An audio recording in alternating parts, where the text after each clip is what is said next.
Welcome back to the Town Tailgate Podcast. Trade deadline time, folks. The day that we're recording this is Wednesday, July 28th. This will be released tomorrow, the 29th. So that means that there will be 2 days left of the trade deadline. But I was texting Julio about this earlier today. There's been a lot of action, surprisingly. Normally it's like there's a lot of action 2 weeks before, and then it quiets down until the day of, and then it's just like bang, bang, bang, bang, bang, bang, bang, bang. But there's been a lot of deals the past couple of days, in particular last night and this morning. So we're going to go through some of those, and then we're going to talk about who's left and make some predictions, maybe make some analysis, and kind of see if we can accurately determine where some of those big names are remaining. Julio, why don't you go start with the list of the guys who have gone already, besides the obvious two that we talked about already, who came to the A's. Yeah. So this is coming from this past week since we last recorded. So first and foremost, we had Mr. Nelson Cruz sent out to Tampa Bay from Minnesota in exchange for two right-handers, Joe Ryan and Drew Stroutman. Joe Ryan. That sounds like just a man right there. Hey, what's up? I'm Joe Ryan. Man's man. And then we also had Adam Frazier was sent out to the San Diego Padres. We just saw him last night make his Padre debut. He was sent over in exchange for outfielder Tucupita Marzano. So Nelson Cruz kind of started the role, but I feel like this really started it was like a chain reaction of like bang, bang, bang, bang, bang, bang, bang. And outfielder Jack Zawinski and right-hander Mitchell Milano along. And then the Padres actually got some cash back in that. Right after that, we had the Tyler Anderson deal. We already talked about that with the Pirates. But then former Oakland great Dick Mountain, a.k.a. Rich Hill. And it's kind of a weird trade. He was sent from Tampa Bay to the Mets in exchange for infielder catcher Matt Dyer and right-handed reliever Tommy Hunter. Interesting trade to say the least. The Yankees sent a couple relievers as well. They sent Luis. Can I just bring up the fact that Rich Hill is 41 years old? Fine wine, baby. He was already pretty old when the A's had him. I think he was already like in his 36, but 37. He's still, doing his thing, and he's effective as shit, man. An above-average pitcher. It's wild. Anyway, keep going. He had a good run, like in May or so. Yankees sent a couple relievers out to Cincinnati, Luis Sessa and Justin Wilson in exchange for a player to be named later. And then a couple of big moves happened today besides the Marte trade. We had Eduardo Escobar was from Arizona Cardinals. Arizona Diamondbacks was sent over to Milwaukee in exchange for catcher Cooper Hummel, infielder Alberto Cipriani. And then lastly, the main event nighttime, Joey Gallo will no longer be terrorizing the A's consistently. He was sent to the New York Yankees. I was about to stop you and be like, he's still going to terrorize us. There's one more series left with the Yankees. One more series. He's going to terrorize on one more series, but we faced the Rangers 9 more times, Yankees 3 times. I'll take it. Yeah. He was sent along with Joely Rodriguez in exchange for Ezekiel Duran, Josh Smith, which every other league has somebody named Josh Smith, Trevor Harver, and right-handed pitcher Glenn Otto. That was your MLB trade deadline brought to you by Chris Martinez. Chris Martinez, State Farm agent of Walnut Creek. If you need insurance like a good neighbor, Chris Martinez is there. He actually he's sending us swag, by the way, Julio. I forgot to tell you that. I told him I'd use his coffee mug every once in a while when I'm not using Brian's. Oh, this thing? The Kingpin's amazing coffee mugs. And I told him he's going to get us like a squishy ball I'm going to put right there. So he's going to be the official sponsor of our podcast, but not pay us. Not paid, but yeah. So those are the names. Let's go and just run through it, man. Fun fact, Julio. 3 times 3 equals 9. Math. Anyways. Get it because you said that. We faced the Yankees 3 times, and we faced the Did you know? Rangers, you know, your dad's a 9. huge Beatles so fan. It's like instead of dealing with him 3 times that time, many times. You're pushing it. You get it. Oh, Lucas free throws. Anyways, you know the whole John Lennon's. I'll tell you what, there's not coffee in this coffee cup. I'm telling you that right now. There's John Lennon's fear of the number, or not really fear, but John Lennon's connection to the number 9. No, what is it? There's a lot. So he was born in the 9th month. I think on the 9th day. He was killed 9/9. He was killed on the 9th day of December. There's a bunch of different things on like the number 9 being connected to John Lennon. It's a hell of a weird thing. I don't know what the whole story is. Well, Dad, if you know that, you should tweet at us. He doesn't have a Twitter. I'm just kidding. Just have him call you or text you until this story. Anyways, use Mom's Twitter and tweet at us. Yes. Yeah, these moves. The Yankees move, I think, is weird. Good for him. I think he's gonna really light it up. I don't think it's really gonna help the team. It makes no sense much at all. in the long run. I mean, so we texted with the Sliders earlier today, and they were fucking livid, and they have a reason to be because they don't need offensive help. They need pitching, and what do? They go after an outfield bat. Like, I mean, look, any help is great, but like, what do they expect? So they expect that it's okay if we allow 10 runs as long as we score 11. Like, that's not how baseball typically works in the playoffs. I don't think it's necessarily they do need help offensively. They still have pop, but they're pretty inconsistent in terms of just, they don't have a lot of high on base guys. They don't have a lot of walk guys on that team. And Joey Gallo, while he's gonna hit like 15 home runs, 20 home runs as a Yankee rest of the season. But like, we know what his problem is. He still strikes out a lot. I think he's going to be fantastic defensively out there. And I think that definitely helps them with giving them some athleticism in the outfield because they needed that. But it's like, what's going to happen where I forgot who put the tweet out, but they're like, their next series is against the Marlins. They're going to run out with an outfield of Stanton, Judge, and Gallo. I'm like, that's not the 3 the best guys you should have at their covering ground. Gallo's got a fucking cannon, but he's not the best when it comes to covering ground. And it's a weird trade. Who do you play in center? Then you put Judge. I know Judge has some history in center, but like, I don't know. Yeah, it's a weird move. And then you put Stanton in the left. I was really hoping he was going to go to the Giants. I think he would have been awesome, great for the Giants. Yeah, awesome fit out there. I think just seeing, it was also a curiosity. I want to see how many bombs he was going to hit out to McCovey, but it's a really weird trade. Well, the thing with the Giants, where do you play Yaz then? Center? Probably center. Yeah. Or he's pretty flexible. Or Gallo also plays first too. That's true. So like you can, give Brendan Belt occasional day off and have him at first. But yeah, weird trade. I don't know how much better it makes them at the end of the day. You're going to see a lot of highlights because it's going to be like, he's going to demolish the ball over that short porch. But yeah, I don't love it. And it seems like Yankee fans are kind of the same consensus. But he also has to shave his beard. That's going to be weird. Yeah. He's only ever had a beard while he's been in Major League Baseball. I feel like it's 2021. Like this whole like shaving thing, like Yankees, like stupid. Come on, they're stupid. Just come on, bro. What's your trade that kind of stood out to you? I mean, it's that one, but in order for better conversation, the rich get richer with the Padres getting Frazier. I get they have to make moves because they're how many games are they back from the Giants? Oh no! Oh, here it is. They are 6 games back from the Giants, 3 games back from the Dodgers in the NL West. Wild card wise, they are sitting pretty in that second wild card, 5 games ahead of the Reds. But do you want to go into a 1-game playoff with the Dodgers or the Giants? Like, no, you want to win that division. You were expected to either win or be the number 1 wild card spot, host that wild card game. So, yeah, I mean, I get it.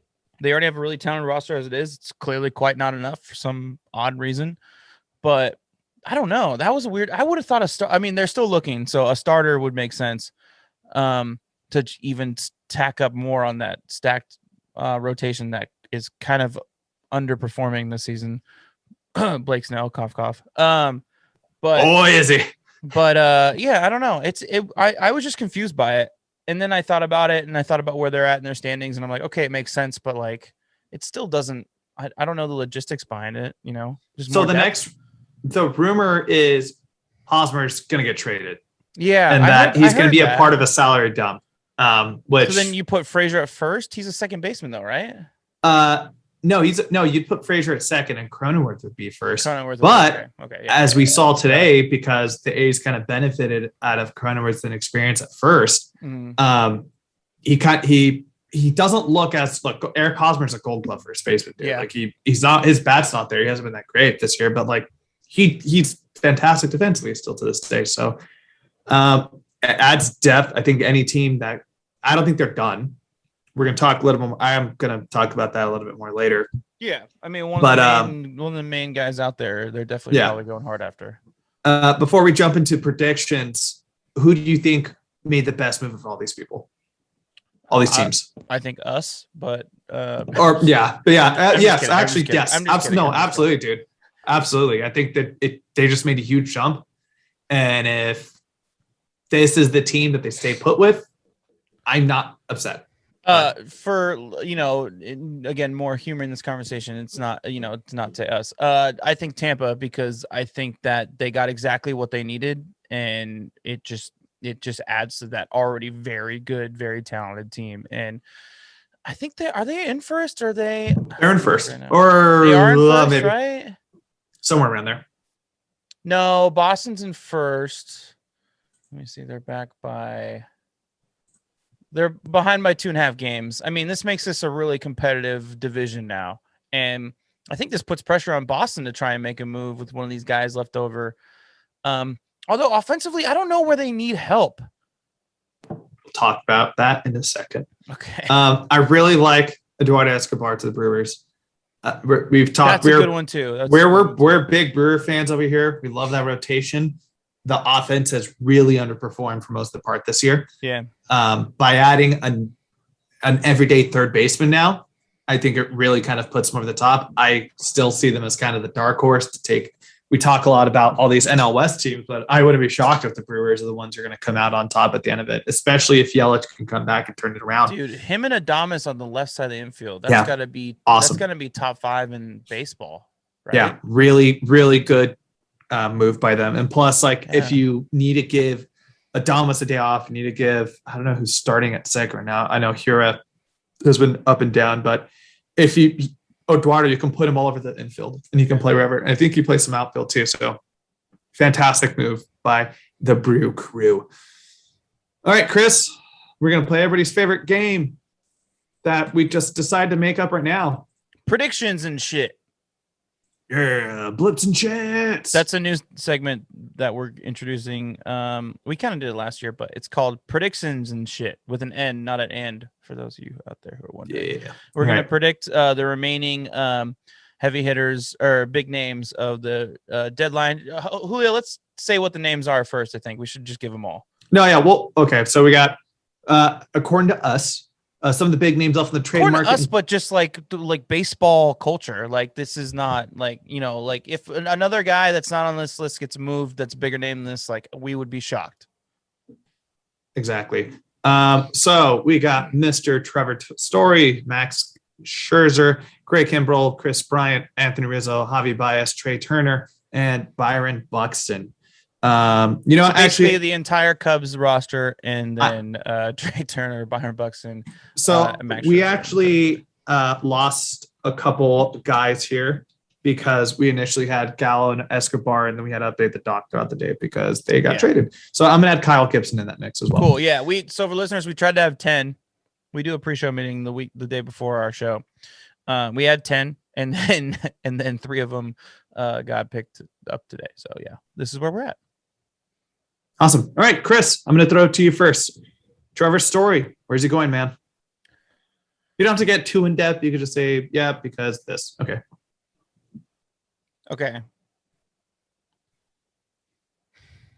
I know he was linked to the Giants today, but that doesn't make sense to me.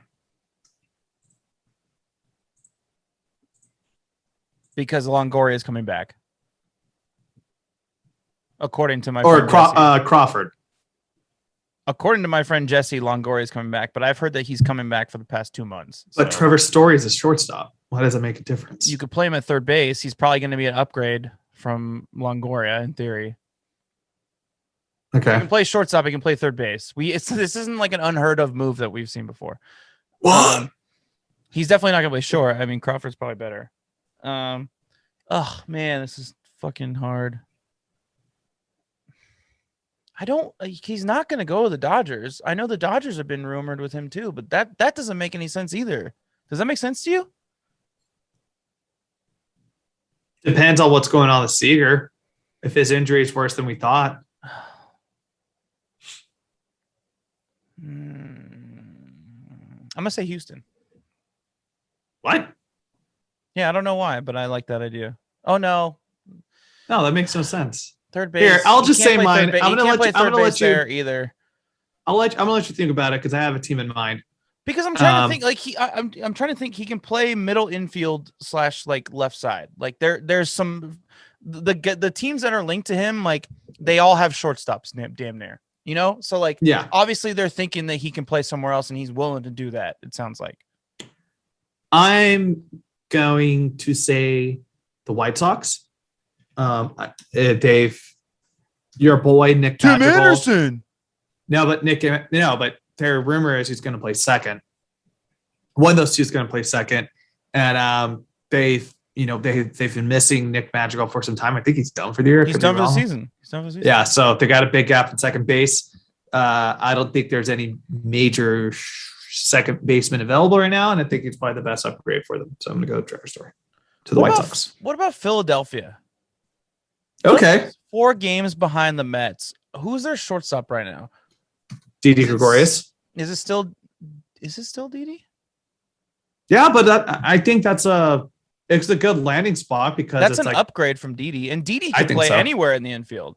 We know that for a fact. He played third base last year. Yeah. All right, so you got the Phillies. I got the White Sox. Next up, Max Scherzer. I'm gonna say that would be that'd be a good infield. Gene Segura at second, Trevor Story at short, and Didi Gregorius at fucking third. Wow. All right, yeah, I like that pick. But then Alec Baum is at third too. Yeah, maybe one second rookie of the year, but he's also kind of sucked. Yeah. All right, Max Scherzer.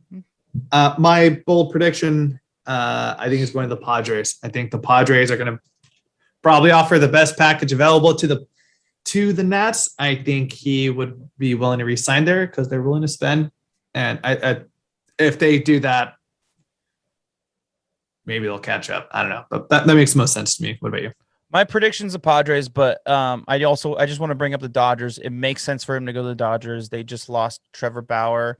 They need someone to kind of replace that role in the rotation. They've kind of been all over the place besides Walker Buehler and Julio Urias. Sorry, Juan. That does make sense. Julio Urias. They could use some help and some consistency there.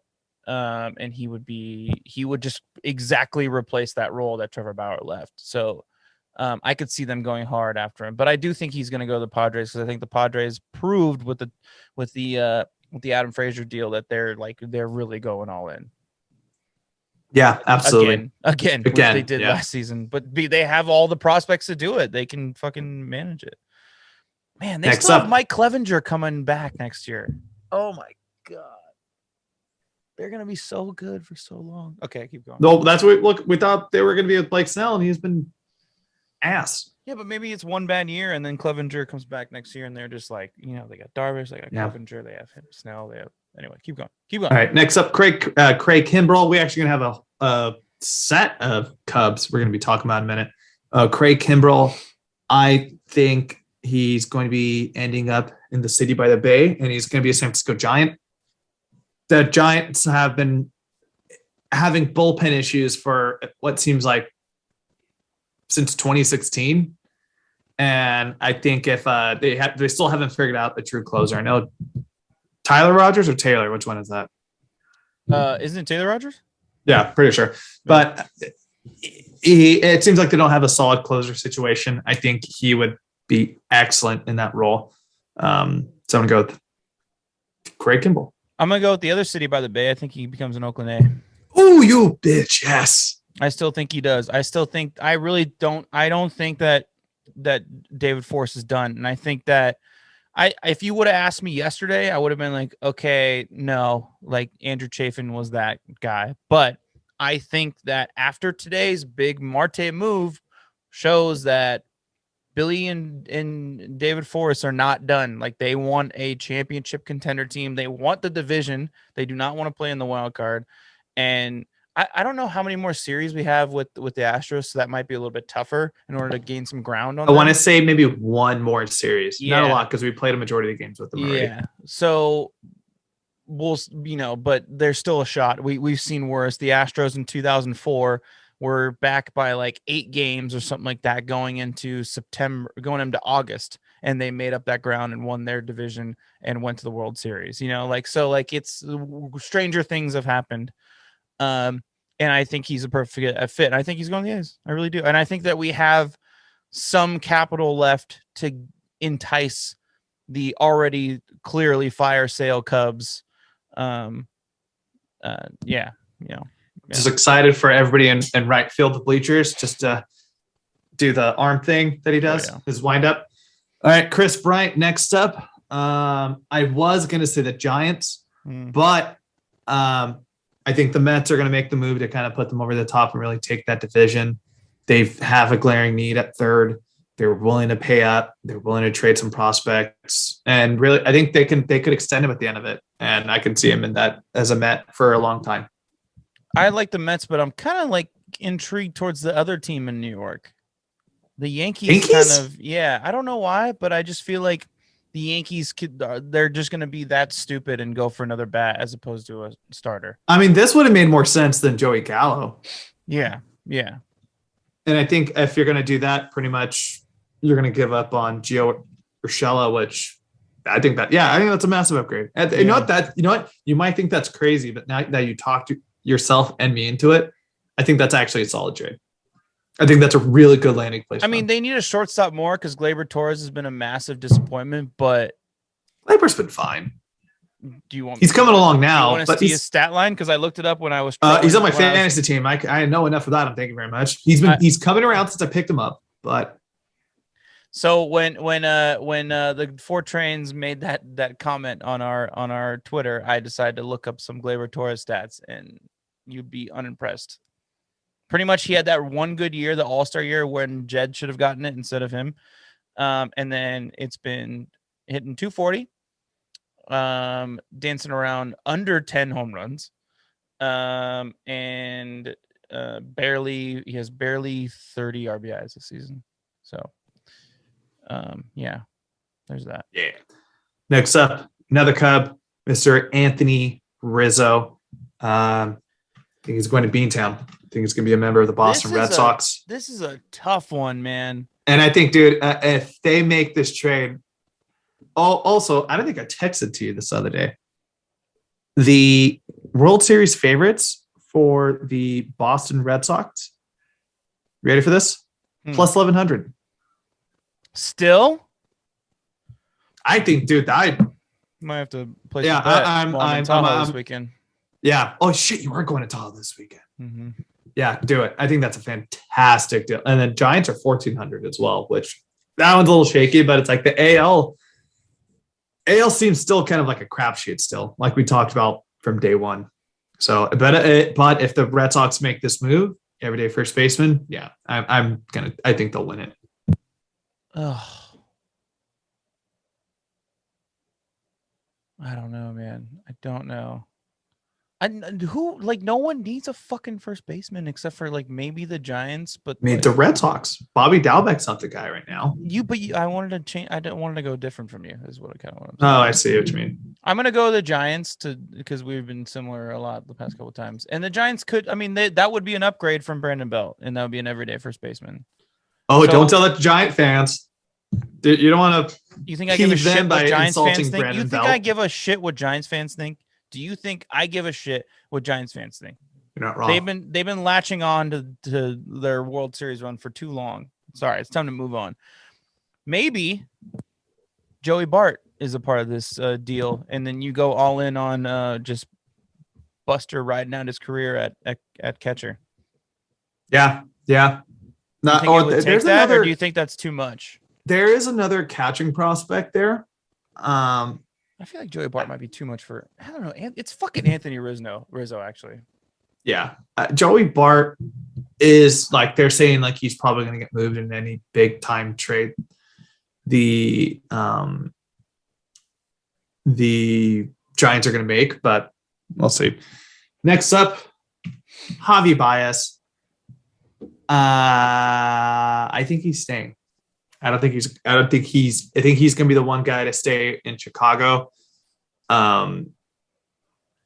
Especially because of how contentious this shortstop market is going to be the offseason. I think the Cubs are better off as a team if they just waited a little bit longer. Don't forget he can play second. He can play second. He's played sub-centered in the past, but I could see me being stupid of saying like, hey, you know what? I can see him ending up on the Angels, and he's going to be the starting shortstop of the Angels, even if they're not contending, which would be pretty dope for them. But realistically, I think he's being the one guy to stay. This move has Dodgers written all over it. Really? Mm-hmm. Is that your pick? I love it. I think that'd be sick for them. This move has Dodgers written all over it. It's like the guy, especially if you play second, the biggest name of the deadline that nobody quite really sees as a realistic thing, and like the teams are all like kind of saying like, oh no, like he's not for sale, and then the Dodgers come in and they offer the farm, and it's like too good to pass up. This has Dodgers written all over it. Yeah, he could play second, and like you said about Seager, he could play short. At least until Seager comes back, and then they kind of figure it out. A lot of their guys are so utility guys. You know, they fucking play everywhere, and yeah, I mean, I don't know what else to add to that. It says Dodgers written all over it, in my opinion. Yeah, I mean, you're pretty much going to give up on Gavin Lux at this point, which I haven't asked enough Dodger fans. He would probably be in that deal. But yeah, probably. Trey Turner, who is currently out with COVID, unfortunately. Trey, get better. I think this is going to be my spiciest one of all. I think he's going to Seattle, and I think Seattle's going to lock him up. I know they got J.P. Crawford over there. He was a potential all-star at short, but not too hard playing short from second. So there's going to be some flexibility there. They definitely do have the prospects to make it work. Realistically, I think he's going to stay, but him in Seattle would be a fantastic fit. Yeah, this is Yankees for me. He's an upgrade from Gleyber Torres. Yeah, he's an upgrade from Gleyber Torres. Simple as that. I don't really know what else to add to that. And he's, I think it'd be a nice return for them for the Nats, because Gleyber's on contract until 2025, so you can kind of build a little bit with him and take a reset. I don't understand why they would want to separate with Trey in the first place, but I'm not in the front office, so maybe they're just getting a lot of deals and they really want to throw it out there like, hey man, this is how it's going to go, like let's do it. I don't know his contract situation. I'm looking that up right now. I think he's on a pretty team friendly one right now. Yeah. Oh, okay. So he's he's on his rookie deal. He's a free agent in 2023. That makes sense. Okay. All right. Yeah, that's why they want to get it rid. That's why they're saying that they're open to moving him. I don't think he moves though. But if I were to at the end of it, yeah, I think he stays. Okay. I thought we were picking no matter what. Okay, I think he stays. No. I think he's you can say if he stays. Yeah. Byron Buxton, who is projected to hopefully come back sometime in August. The Twins were looking to extend him. That deal fell through, and they're looking at possibility of trading him. That being said, I'm going to take one of Chris's teams has already mentioned. I'm going to say the Phillies. They need to upgrade in the outfield. I think if you have a trio of healthy Bryce Harper and Andrew McCutchen, they can still make a fighter, like a puncher's chance at that division. and I think he'd be a pretty good upgrade. Yeah, I don't think I almost said the Giants, but no. That's on my mind too. But I don't think he goes either because I just don't think that there's a market for him with him being hurt. I just don't. Yeah, I just don't see it. And I think that the Twins think that they could figure it out. Okay. Kyle Gibson, he's been electric with the Rangers this year. He's on another year control, but the Rangers looking to move him. My prediction is I think this is the guy the Dodgers are going to pick up to replace Trevor Bauer in the rotation. I think they're not going to overpay for any of these guys. They're going to kind of let the Padres and the Giants do it, but they'll probably get Kyle Gibson just the right price to make it worth those prospects they would give up. I think he goes to the Yankees. I think they're gonna address their rotation problem because I think that they've just got shit on by social media so much today from the Gallo trade that they're just like, okay, yeah, maybe we should take this a little bit more seriously with our rotation. And I think they're gonna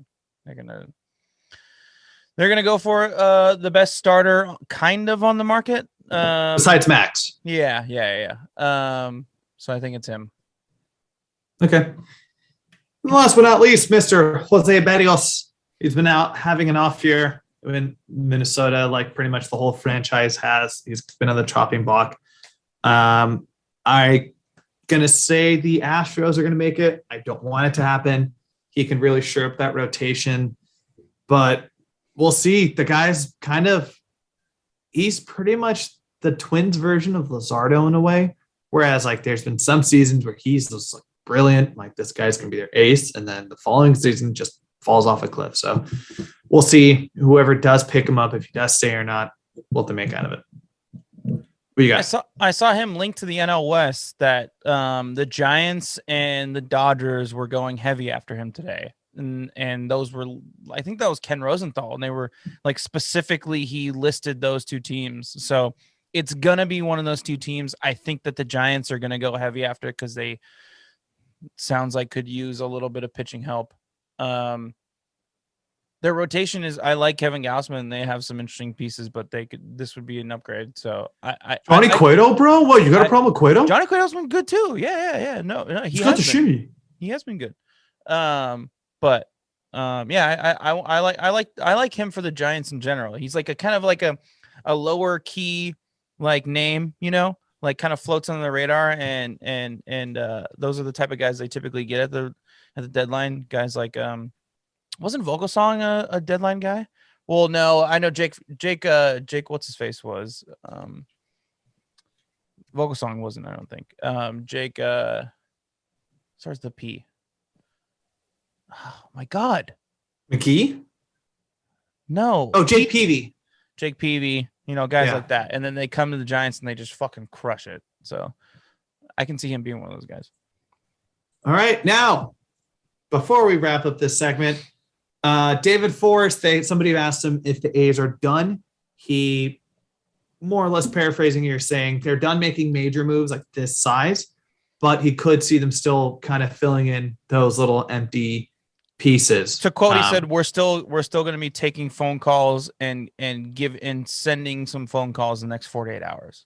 Yeah, which good. Got to be active, man. That's what you got to do. Be proactive about the situation. Yeah. So, Chris, give me your last trade prediction for the A's. I know you said Craig Kimbrel. Is there someone else that stands out to you that you think the A's are going to make a move for? Nope. Craig or do you Kimbrel. want to just stick with that one? Craig Kimbrel. I understand to the listeners. Now, hold on. Okay. I get to the listeners out there that this is like eye rolling because they just made the trade for Andrew Chafin. It doesn't make sense that they would go back to the Cubs and make another trade. If he was going to be a part of a trade, it would have been a part of the trade with Andrew Chafin. But teams get desperate when they're trying to sell off their players because they want to try and rebuild. So I can see a desperate Cubs manager crawling back to David Forrest being like, okay, man, everybody's backing out an hour before the deadline. Everybody's backing out. This person's offering this. What this person's offering this. Do you still want Kimbrel, and what are you offering? And I could just see that happening. So I do think it's still Craig Kimbrel. What would your hypothetical trade for Kimbrel look like? Ugh. Take your time. But you're on the clock. Frankie Montas. Oh.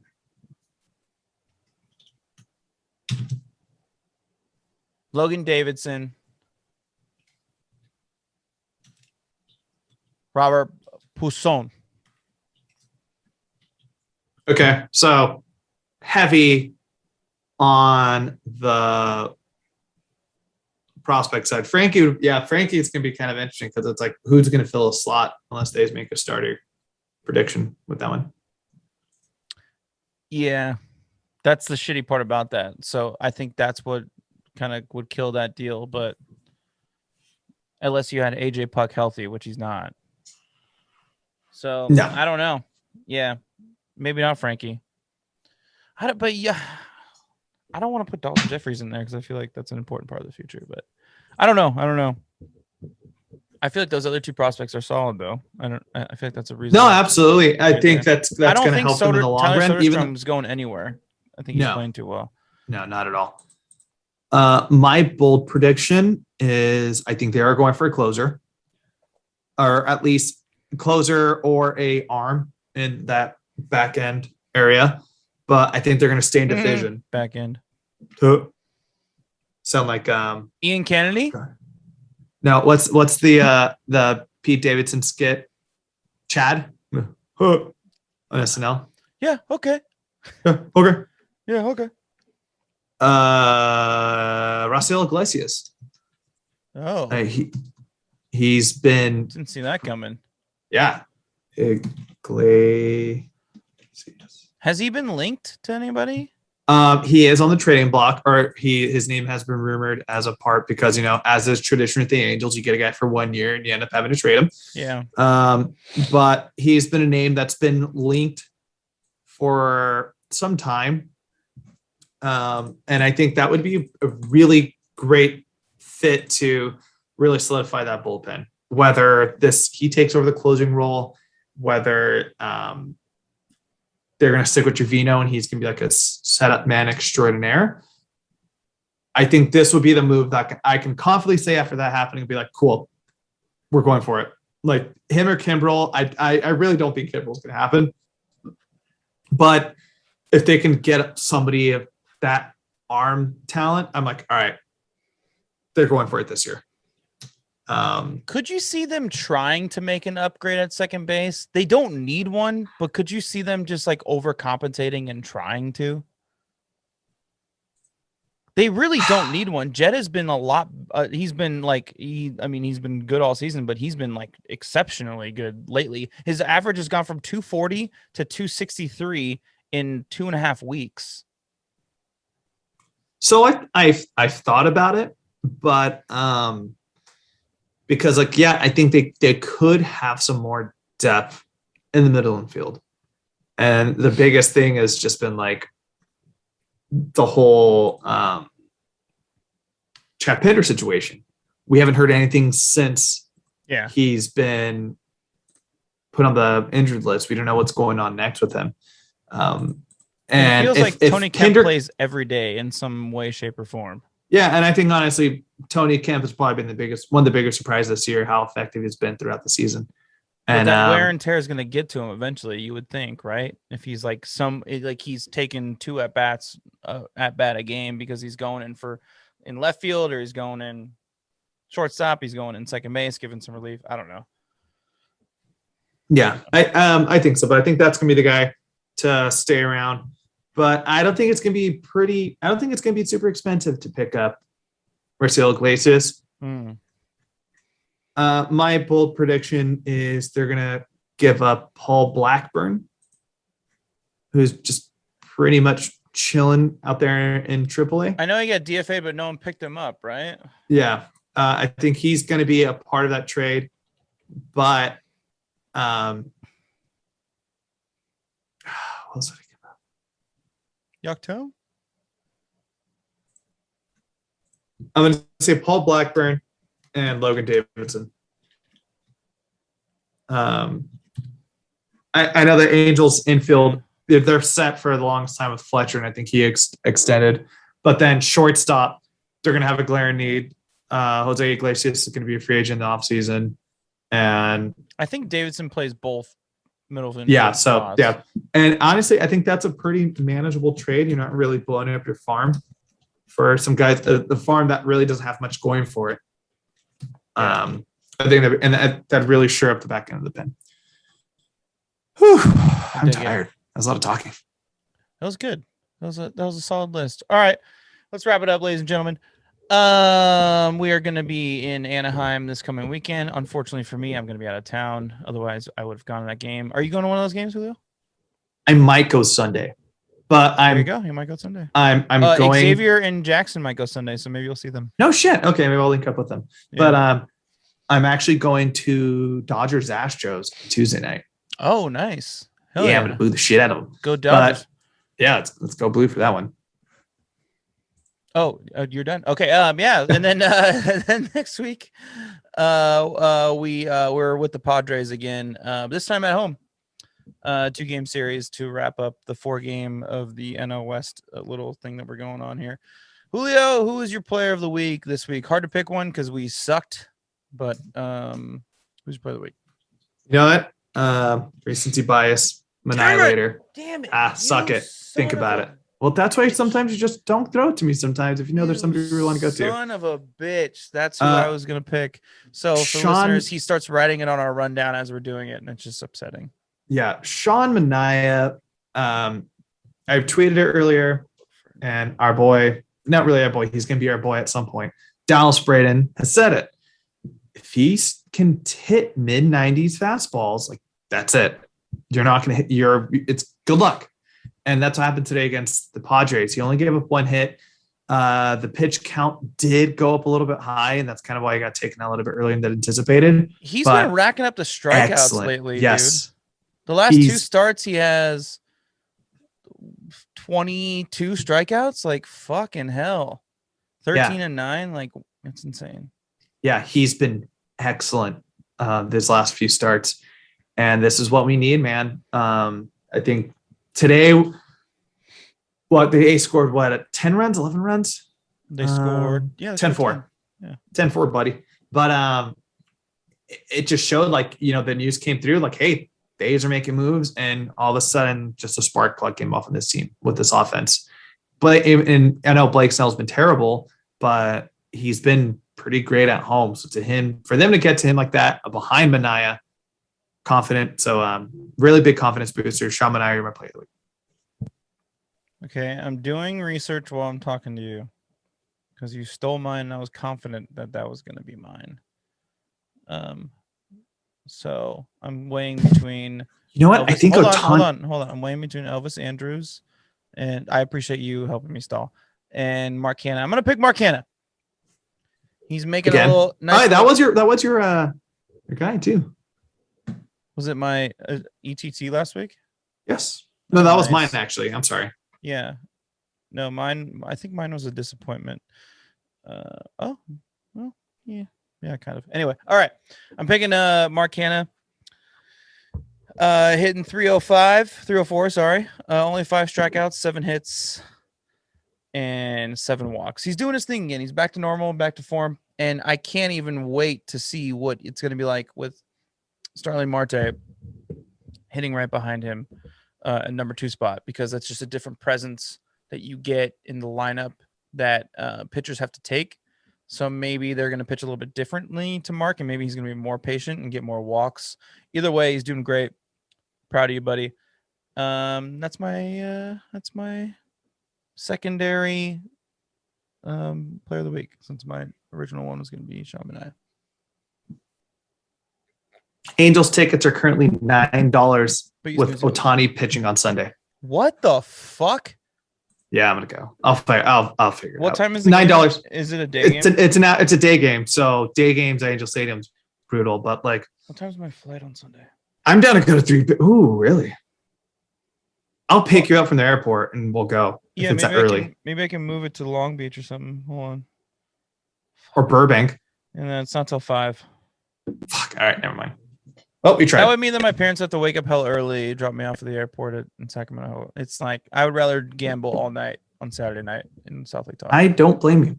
All right. Our essential tools of the week. Last week I had Mark Hanna, who Chris already highlighted. He had doing 6 for 23 RBI, 7 walks, 2 steals, 2 doubles, 5 Ks. Fantastic week for Mr. Canna. And then Chris had Mr. Ramon Laureano. He went 8 for 26. I had 1 double, 2 RBI, 6 Ks. Yeah, I think he went 3 for 3 yesterday, if I remember right. He did okay. Did okay. Yeah. So to Chris, I'm going to give you the duties. I'll be a gentleman. Who do you got this week for your essential tool? Can I pick someone that we haven't acquired yet? Sure. I picked Craig Kimbrell. No. Craig Kimbrell?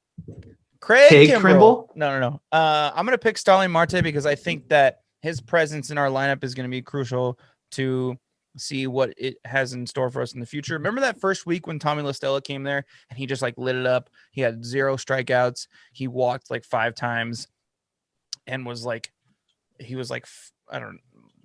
It was like 9 for 10 or something like that. It's an exaggeration. I don't have it off the top of my head, but he killed it. I really think that could be him. And I think that we're going to know really fast what his presence in the lineup at wherever he is, which is probably going to be the 2 spot, is going to do for this lineup. And I think that it's going to thrive like what it did, what our lineup did today. I see that being like a regular basis with him at the 2 spot. So I'm picking Starling. Love it. Newcomer. Yeah, that was going to be mine. So that's why I threw it to you. You know, you gave me the first one last time. So it'll be, I'm going to go with the guy I think we've picked a few times ahead already. And it's Jed. He's hit over 300 for the month of July. He's been killer. But and the biggest factor why I chose him is it kind of goes back to the Marte deal, in my opinion, is that what makes Canna so good at the top of the lineup, the guy just takes so many pitches every single at bat and he gets up there. And now you're going to have 2 guys that have the potential to just really see everything that's going in there for you. And Ollie's getting to the point where I think he still has some experience to gain to really kind of figure out pitchers in that sense.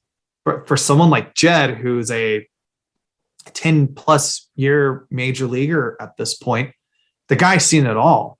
I think Ollie's going to benefactor from this because he's more or less, he's going to always have somebody in front of him and he can bring those runs. But I think Jed's going to be the biggest benefactor of this whole trade because he's been really hitting well in the 4-hole.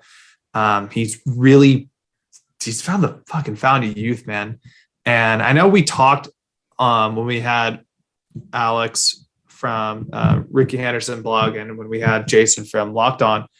And we all said, Ollie and all this stuff. Like, dude, at the end of the day, I wouldn't be shocked if like Jed Lowry just turns out to be probably the most valuable player on this team because of like the veteran, like his leadership, just his discipline at the plate. And I think this first week of having some guys who are going to be really looking at a lot more pitches is going to benefit him the most because he's a vet. That's what he's here to do, man.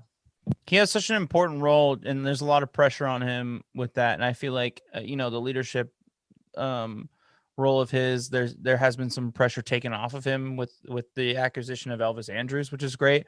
Last time around in 2018, there was a lot of pressure on him being that leader and he was that. But this time around being such a crucial position, and his skills are kind of dwindling a little bit at that, in the batting order. Starling Marte is going to be a great relief for him. And so him batting at like the 5th spot instead of the 2nd spot, I think is going to be very interesting. And also it's going to give us more consistency at the middle of our lineup, which we haven't had. It's consistency ish at the top and then it's power, but no consistency with that power. It's like Oli and then it's like Mitch Moreland, who's not very like reliable, or it's I don't know, Elvis Andrus, who's not really reliable. So if we can get someone in there who can like kind of bring a little bit of fire to the middle lineup, I think is pretty important as well. So I like that pick. Big time. All right, folks. That's going to do it for the Town Tailgate podcast this week. I hope you enjoyed this episode. A lot of stuff, and we'll recap that next week, and we'll see where these guys went, and we'll kind of see if me and Julio were winners or losers. Anything else to say about that, Julio? No, make sure to go give us a follow on Twitter. We just reached 500 Twitter followers. Thank you all so much. We appreciate the love. Appreciate the interaction with all of you, even if it's negative interactions. It's just nice to have our ears to the ground, kind of feeling what people's heartfelt reactions are to it. So please keep them coming. Make sure to support all around the diamond stuff, and also the Olympic baseball.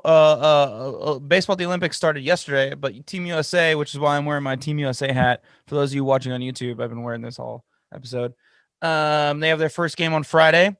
It's extremely early in the morning. But worth it. Shout out Team USA softball, won the silver medal. That's what's up. Go you guys. But yeah, baseball starts on Friday. Check it out. If you're get home drunk from the bar and you want something to watch, it'll be on TV. So go Team USA. Edwin Jackson, former Oakland great. Yeah. Scott Casimir, former Oakland great. Two guys that you could look out for on that team. Nick Allen, future Oakland great. Nick Allen, future Oakland great. Touche. Well played.